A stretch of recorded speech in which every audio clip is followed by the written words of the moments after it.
Устаз, ушундай тегеректе суроолор көп экен.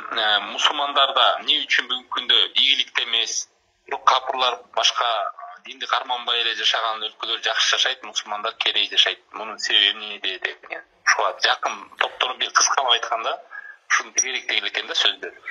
Эми албетте бул мындай деп айтып аткан балким мусулман бир туугандарыбыз динди жакшы окуп, же болбосо ааламда болуп аткан нерселерде жакшы кабары жок. Ислам дининин баалуулугу эмнеде экенин билбегендиктен айтып атса керек. Негизинен жалпы жонунан билими жок адамдар ушинтип айтат да. Болбосо адам баласы жашоосунда бул жакшы же жакшы эмес, же тууралык эмес деген нерсе бул байлык менен ченелбейт. Байлыкты Аллах субхана таала каалаган кишисине берет, каалаган кишисине тыйып коет. Эгерде ошо Аллах субхана тааладын алдында пайгамбар саллаллаху алейхи вассалам айткандай байлыктын дүйнөнүн чымынын канатынчалык баркы болгондо, анда кафирларга Алла Таала рызык бермек эмес деп атат. Ошондуктан бул дүйнөдө эң негизгиси адам баласы сүйүнө турган, ошо менен таразалай турган нерсе бул адам баласынын дини. Ошо дини менен суктанып, дини менен сыймыктаныш керек. Ошондуктан Аллах субхана тааладын акыркы дини болгон ислам динин адамдарга жетип, ошону карманганы бул эң чоң ийгилик, эң чоң байлык ушул. Албетте ким ошол байлыкка жетип, ошол ийгиликке жетип, ошону жакшы кармабаган болсо, жакшы үйрөнүп, ошо динин бекем кармай албаган болсо, ошол адамдын өзүнүн жеке кемчилиги ал. Өзү гана кыйналат, өзү гана азап тартат. Болбосо ислам дининде же башка мусулмандар азап тартпайт. Ошондуктан азыркы заманда мына көптөгөн мусулмандар өздөрүнүн динин билишип, туура дин экенин, бирок ошону жакшылап үйрөнүп, ошого амал кылбай келип атышат. Ошонун аркасында башкаларга да жаман көрүп, өздөрү да жаман көрүнүп атышат. Болбосо ислам дини эң артык диндердин бири. Ислам динин карманган адам чыныгы бактылуулукта жашайт. Анткени мусулмандар акырет үчүн акыретке даярданышат. Бул дүйнөнүн эң негизги максат кылып алышпайт. Кафырлар болсо эмне? Кафырлардын жашоосу ал материалдык жашоо. Алар күнүмдүк жашоосуна ыйман келтиришет. Күнүмдүк кара курсагын ойлошот, ошонун аркасында жүрүшөт. Анан албетте азыркы заманда ошол кандайдыр бир деңгээлде кафырлар технология же башка жагынан көптөгөн мусулмандарга салыштырмалуу алдыда. Алар ошентип өздөрүнүн аракеттери үчүн, дүйнө үчүн болсо да аракет кылып жанталашкан үчүн Аллах Таала себептерине ылайык ошондой нерсени берип коюп атат. Акча жагынанбы же технология жагынанбы. Бирок ошол нерселерге алар эмне менен жетип атат? Көбүнчө кафир өлкөлөрдү карасаңар, технология же башка байлыкка элдин эсебинен жетишет. Аларда деген налогтун деңгээли өтө чоң. Ар бир кылган, баскан, жашаган жерине чейин, ал бир колдонгон нерсесине чейин налог төлөшөт, жанталашып, ошону элдин эсебинен байышып, анан ошентип алар мамлекет деңгээлин көтөрөбүз деп аракет кылып атышат. Аракетине кээде жетишет, кээде жетпей да калышат. Бирок адамдардын жашоосун ким мисалы башка жерлерге барып келген, ошондой кафир өлкөлөрүндө жүрүп келген адамдар менен байланышып, жакшылап сурап, ошолордон аныктасаңыздар, алардын жеке адамдары, динсиз адамдардын жыргап жашап атканын эч качан укпайсыздар. Ошо күбө болуп келген адамдар дагы мындай нерсени көрүшкөн эмес, мындай нерсени байкашкан да эмес. Адамдар ошо күнү түнү жанталашып иштешип, карызыман кутулайын, кантип ипотекамды жаап бүтөм, кантип акча чогултуп эптеп страховка алып алсам болот деп ошонун аркасында күнү түнү алып жүрүшөт. Ошонун аркасынан мына карыздын айынан, мисалы Америка, Европада карыздын айынан канча деген адамдар мамлекетке карыз болуп калып, үйлөрүнөн чыгып калып, көчөлөрдө бомуш болуп калышкан. Үйлөрү жок. Барар жери жок алардын. Канчасы ошо акчасын айынан үй бүлөлөрү менен ажырашып, ата-энеси балдарын кууп чыгып, аял эркек экиге бөлүнүп жашашып, үй бүлөлүк баалуулук жок аякта. 18ге чыккандан ата-энеси баласын кууп салат. Ата-энеси ушу үйүнөн чыгып кеткенден кийин ата-энесине бир-эки жолу майрам экен деп бир келсе келет, келбесе жок, ата-энесин карабайт, таштап кетишкен. Ата-энесинин алдында балдары, кыздары өзүнүн каалагандай күнөөсүн кылып, атасы отурса, апасы отурса, ошо үйүндөгү ушу алпештеп багып чоңойткон кызы бир капкаяктагы бир чоочун эркекти алып келип, ата энесинин көзүнчө жогорку комнатага чыгып кетет. Ушундай ыплас иштерди кылышат алар. Баланын ордуна, жаш баланын ордуна иттерди, мышыктарды багышат, ошолорду бала катары көрүп.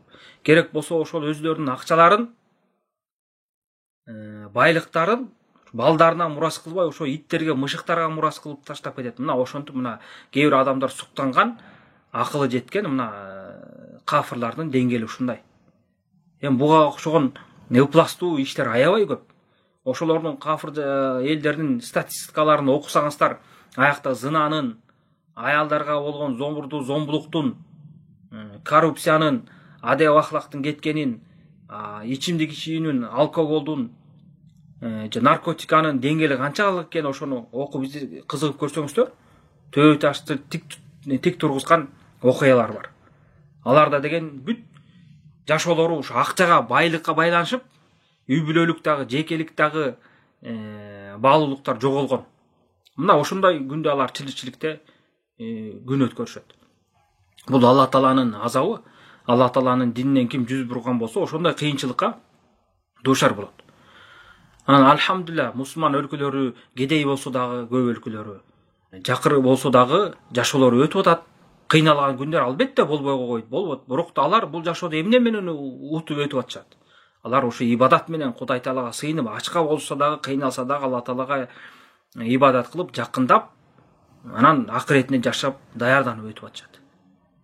Бул дүйнөдө тоодой болгон, миллиардтай болгон байлыгың болуп туруп, ошонун аркасында жакшы иш кылбасаң, эмне пайдасы бар? Ошол акчаны топтойсуң, ошол байлыкты топтойсуң, ошонун аркасында эртең келип бир итиң же мышыгың ошо мураскор болуп калат. Же болсо мал мүлкүңдү же бир акылсыз жашоону түшүнбөгөн бир бала чакасы калат дагы, бир жылдык канча жылдан бери жылдап топтогон байлыктарын бир жылда, 2 жылдын ичинде сарптап жок кылып салышат.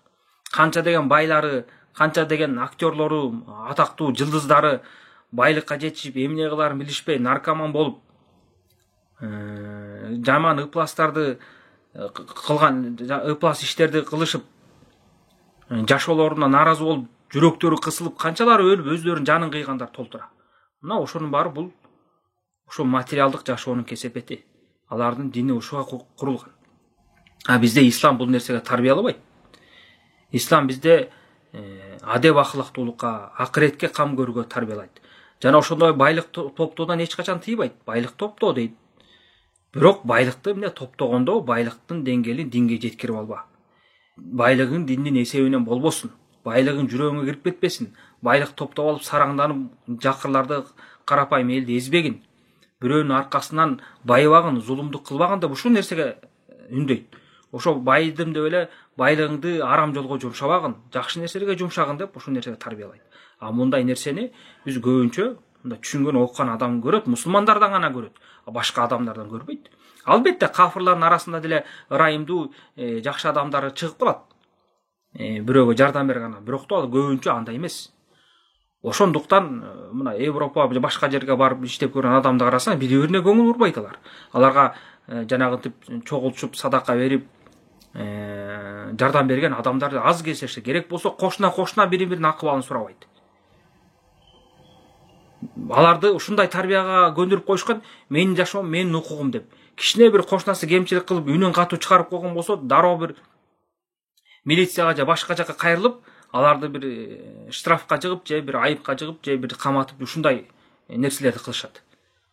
Мусулмандарда болуп кечирим бар, анча-мынча кемчиликтерди көтөрүп койдон аларда сыпат жок. Керек болсо көп эле окуялар болот. Мисалы, кошуналары жашап жүрүп, комнаталарынан чыкпай, ошол жерде өлүп калып, айлап, керек болсо жыл өтүп кеткен окуялар болду. Ошол адамдын ичинде өлүп калганын же тирүү экенин билбей жүргөндөр бар да. Качан гана ошо өлүп калып жыттанып, же болсо бир себеп болуп мамлекет тараптан ошо издеп калып анан келип эле көрүп калбаса, ошо билбей жүргөн адамдар бар да. Мына ушундай деңгээлде жашашат. Анан ошон адамдар эмнесине суктанышат? Адеп ахлак деген жок, уялуу деген жок аякта. Үй бүлөлүк баалуулук сакталбаса, арак-шарак, наркотика деген керең тараган болсо, адам укуктары деп мына эркек менен эркекти үйлөндүрүп атышат. Мына Америка же башка жерде азыр мына расмий түрдө уруксат берип койгон. Эркек менен эркек үйлөнөт, аял менен аял үйлөнөт. Ушул чоң ыпластуулукта. Ушундай нерсени эмнесине суктанышат алар? Адамдар. Ошондуктан адам баласы өзүнүн дининин баасын билиш керек. Күнү түнү Кудай Таала шүгүр кылыш керек. Алла Таала ошол мага акылды берип, ошонун аркасында динди берип, ушул диниңе алып келгениңе 1000 мертебе шүгүр деп Кудай Таалага жалдарыш керек. Адам баласы өзүнүн акылдуулугу менен динге келе албайт. Адам баласы Алла Таала кимди жакшы көрүп ошону каалаган болсо, ошол динге келе алат. Канча деген мен кыйын менен, мен акылдуу менен адамдар өтүп кеткен бул жашоодо. Ошол кимге сыйынарын билбей, кимге кулчулук кыларын билбей, бул жашоодон өтүп кетишкен да. Ошондуктан мусулмандар өздөрүнүн жакшылыгын, өзлөрүнүн колундагы алтындын баркын билип, Кудай Таалага шүгүр келтириш керек. Өзлөрүнүн кемчиликти болсо, оңдоого аракет кылыш керек. Өзүнө суроо бериш керек. Мен мусулманмын, эмне себептен мен моундай ката иштерди кылып атам? Эмне себептен башкалар мага сын пикир айтып атат? Демек, өзүмдө кемчилик өзүмдө турбайын деп, ар бир мусулман өзүн оңдоп, өзүнүн динин кармаган болсо, болду. Бардык нерседен, жаман балелерден, сын пикирлерден, туура эмес иштерден кутулат. Анан ошондуктан ар бир адамдын кемчилиги, мусулмандын кемчилиги ал өзүнө кайтат.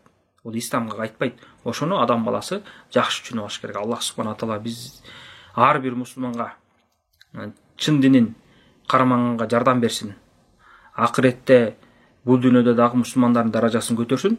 Анан ачык айкын толук жүрөгүңөр менен ишенип билип койгула. Аллах субхана таала айткандай, "Вал акибату лил муттакин" дейт. Акыбетин ар бир иштин эң акыркысы натыйжасы бул мусулмандар үчүн, таква адамдар үчүн. Мусулмандар убактылуу кыйналып, убактылуу кээ бир нерселерди үстөмдүк кылган болсо, бирокто акыбет, жакшылык, натыйжа бул мусулмандарга кайтат. Муну Аллах субхана таала да Куранда бекем баяндап кеткен, пайгамбар саллаллаху алейхи вассалам өзүнүн хадистеринде бекем баяндап кеткен. Муну эч ким өзгөртө албайт. Болгону мусулмандардан жакшы аракет, чыныгы ишеним керек. Аллах субхана таала ийгилик берсин.